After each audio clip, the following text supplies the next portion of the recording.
Gujarat #1 Engineering University, Sankalchand Patel University.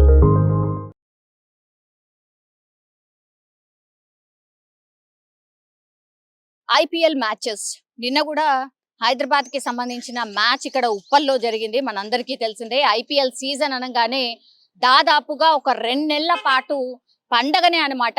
IPL matches చూడని వాళ్ళు అంటూ ఎవరు ఉండరు, ఫాలో అవని వాళ్ళు అంటూ ఎవరు ఉండరు. కానీ మనం ఎక్కడ ఫాలో అవుతున్నాం, మనం ఏం చేస్తూ ఫాలో అవుతున్నాం, ఏం చేస్తూ మ్యాచ్ చూస్తున్నాం అనేదే ఇక్కడ కీలకం.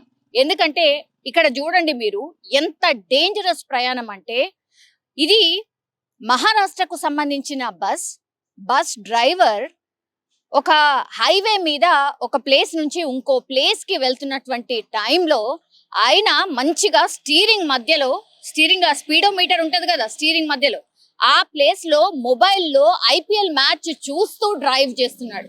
ఇది ఎంత డేంజరో ఈ వీడియో పూర్తిగా వైరల్ గా మారిపోయిన పరిస్థితి. అట్లాగే మహారాష్ట్ర సర్కార్, మహారాష్ట్ర మినిస్ట్రీ, పూర్తిగా క్యాబినెట్ వీళ్ళందరూ కూడా చాలా సీరియస్ గా తీసుకున్న పరిస్థితి. ఎందుకంటే ఈ బస్సులో ఎవరైతే ప్రయాణం చేస్తున్నారో ఆ బస్సులో ప్రయాణిస్తున్నటువంటి వ్యక్తే ఆ వీడియోని తీసి పూర్తిగా మహారాష్ట్ర సీఎం ఫడ్నవీస్ అట్లాగే మిగతా మినిస్ట్రీ అందరికీ కూడా ఆయన ట్యాగ్ చేస్తూ ఈ వీడియోని పోస్ట్ చేయడం జరిగింది. దీంతో రంగంలోకి మహారాష్ట్ర సర్కార్ దిగింది. వెంటనే యాక్షన్ కి సిద్ధమైపోయింది. మహారాష్ట్రకి సంబంధించిన బస్, కానీ ఇది గవర్నమెంట్ కి సంబంధించిన బస్ కాదు. మనందరికీ తెలుసు, ఇట్లా గవర్నమెంట్ వాళ్ళ దాంట్లోనే ప్రైవేట్ కూడా కొన్ని రన్ అవుతుంటాయి. సో అందులో భాగంగానే ఇప్పుడు ఈ బస్ కూడా ఒక ప్రైవేట్ సంస్థ రన్ చేస్తోంది మహారాష్ట్ర సర్కార్ లోనే భాగంగా, అంటే కాంట్రాక్ట్ బేస్ కింద. సో ఈ బస్ ఓనర్ మీద కేసు నమోదైంది, అట్లాగే జరిమానా కూడా విధించిండ్రు.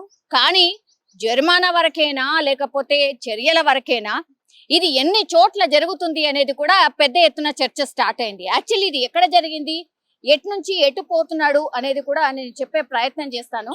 యాక్చువల్లీ అతనైతే విధుల నుంచి తొలగించిండు. ఇది ముంబై నుంచి పూణే వెళ్తున్నటువంటి బస్, ఈ శివనేరి అనే బస్ ఇది. అంటే వాళ్ళ బస్ కి సంబంధించిన బ్రాండ్ నేమ్ ఇది. యాక్చువల్లీ ఇది చాలా సేఫెస్ట్, అంటే మన దగ్గర ఉంటాయి కదా ట్రావెల్స్ బస్, అట్లనే అక్కడ కూడా ట్రావెల్స్ బస్ కి సంబంధించిన పేరు ఇది, ఈ శివనేరి అనేది. సో అందులో జర్నీ చేస్తున్నటువంటి వ్యక్తే ఈ వీడియోని తీసి పోస్ట్ చేసిన పరిస్థితి. బస్ ఓనర్ కి కేవలం 5,000 రూపాయల జరిమానా మాత్రమే విధించిండు. అట్లాగే మహారాష్ట్ర రవాణా శాఖ మంత్రి ఎవరైతే ప్రతాప్ సర్నాయక్ ఉన్నాడో ఆయనకు కూడా పంపించిండు. కాబట్టి వెంటనే సర్కార్ కావచ్చు అట్లాగే రవాణా శాఖ మంత్రి రియాక్ట్ అయిన పరిస్థితి. ఆ డ్రైవర్ పై చర్యలు తీసుకోవాల్సిందిగా ఆర్టీసీ ఉన్నతాధికారులను కూడా ఆదేశించిండ్రు. ఆ తర్వాత డ్రైవర్ ని విధుల నుంచి కూడా తొలగించేసిండ్రు. కానీ ఈ బస్ కి మాత్రం ఎక్కడ ఒక మచ్చ కూడా లేదట. చాలా సేఫెస్ట్ జర్నీ ఈ బస్సులో చేస్తే, అట్లాగే ఇందులో వసతులు కూడా చాలా బాగుంటాయి, చాలా మంది ఆదరించి ఈ బస్సులో జర్నీ చేస్తారట. కానీ ఇట్లాంటి పిచ్చి పనులు చేసినప్పుడు ఒక బ్రాండ్ ఇమేజ్ ఉన్నటువంటి ఈ ట్రావెల్ బస్ ఏదైతే ఉందో ఇప్పుడు పూర్తిగా కోల్పోయినటువంటి పరిస్థితి. ఎందుకంటే అన్సేఫ్ జర్నీ అని స్పష్టంగా కనిపిస్తోంది. బస్ డ్రైవరే ఇట్లా ఐపీఎల్ మ్యాచ్ చూసుకుంటూ నడిపితే కొంచెం 6 or 4 కొట్టిండు అనుకోండి, అప్పుడు మొత్తం అందులోనే నిమగ్నం అయిపోయింది అనుకోండి, కనురెప్ప పాటు చాలు ప్రమాదం జరగడానికి. ఎంత డేంజరస్ జర్నీ చేసి ఉండొచ్చు. బస్ జర్నీ అనగానే 40 నుంచి 50 మంది డెఫినెట్లీ ఉండుంటారు. ఎంత లగ్జరీ బస్ కానీ ఏదైనా కానీ, అంటే పైసలు కట్టి ప్రాణాలని పణంగా పెట్టినట్టు లెక్క దీన్ని బట్టి చూస్తే.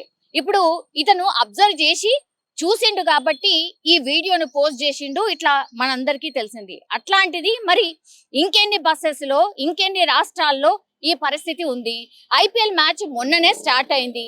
ఇట్లనే ఐపీఎల్ పిచ్చిలో మోజులో ఇట్లనే డ్రైవర్లు కూడా చూస్తే మరి ఏంది పరిస్థితి, ప్రజల ప్రాణాలను పణంగా పెట్టినట్టే కదా అనే చర్చ ఇంకోటి నడుస్తోంది. ఓన్లీ బస్సెసే కాదు, మీరు చూడండి, మనం కూడా చాలా వరకు ఎక్స్పీరియన్స్ చేసి ఉంటాం. కార్లలో కూడా చాలా మంది మొబైల్స్ మంచిగా వీడియోలు చూసుకుంటూ నడుపుతున్నారు. అట్లాగే ఆటోలో జర్నీ చేసే వాళ్ళకు కూడా ఈ ఎక్స్పీరియన్స్ అయి ఉంటుంది. ఏదో ఒకటి పెట్టుకొని హ్యాపీగా వాళ్ళు చూసుకుంటూ డ్రైవింగ్ చేస్తున్న పరిస్థితి. సో నిబంధనలు కఠినతరం చేయాల్సిందే, వీళ్ళ మీద కూడా చర్యలు తీసుకోవాల్సిందే అనేది కూడా ఇప్పుడు పెద్ద ఎత్తున చర్చ నడుస్తోంది. ఆ బస్ డ్రైవర్ చేసిండో పనికి ఇప్పుడు మొత్తం అన్నిటి మీద కూడా దృష్టి సారించే అవకాశం కనిపిస్తోంది. ఇది కేవలం మహారాష్ట్ర సర్కార్ అయితే వీటి మీద దృష్టి సారించింది, బికాజ్ అక్కడ జరిగినటువంటిది ఇన్సిడెంట్ కాబట్టి. సో అక్కడనైతే వీటి మీద ఒక పెద్ద ఎత్తున చర్చ అయితే స్టార్ట్ అయింది. వాళ్ళు నిబంధనలు కఠినతరం చేయబోతున్నారు. ఒక డ్రైవర్ అంటే బస్సుల గురించే కాదు, ఇప్పుడు ఆటోస్ కావచ్చు లేదంటే క్యాబ్ డ్రైవర్స్ మీద కూడా ఒక నిబంధనను కఠినంగా చేయబోతున్నారు. కానీ మన పరిస్థితి ఏంది మరి?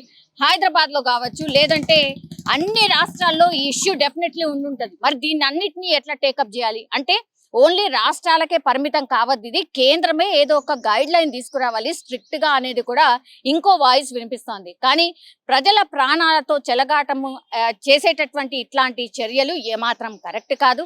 దయచేసి డ్రైవర్ అన్నలారా, మీరు ప్రజలు అంటే మీ మీద నమ్మకంతోని వాళ్ళు సేఫెస్ట్ జర్నీగా మేము ఒక దగ్గర నుంచి ఇంకో దగ్గర మిమ్మల్ని నమ్ముకొని కూర్చొని ఉంటాం. అట్లాంటిది మీ బాధ్యతే పూర్తిగా మమ్మల్ని సేఫ్ గా ఒక చోటు నుంచి ఇంకో చోటుకి చేర్చడం. సో దీనిపైన దయచేసి మీరు కూడా దృష్టి సారించాల్సిందిగా కోరుతున్నాం.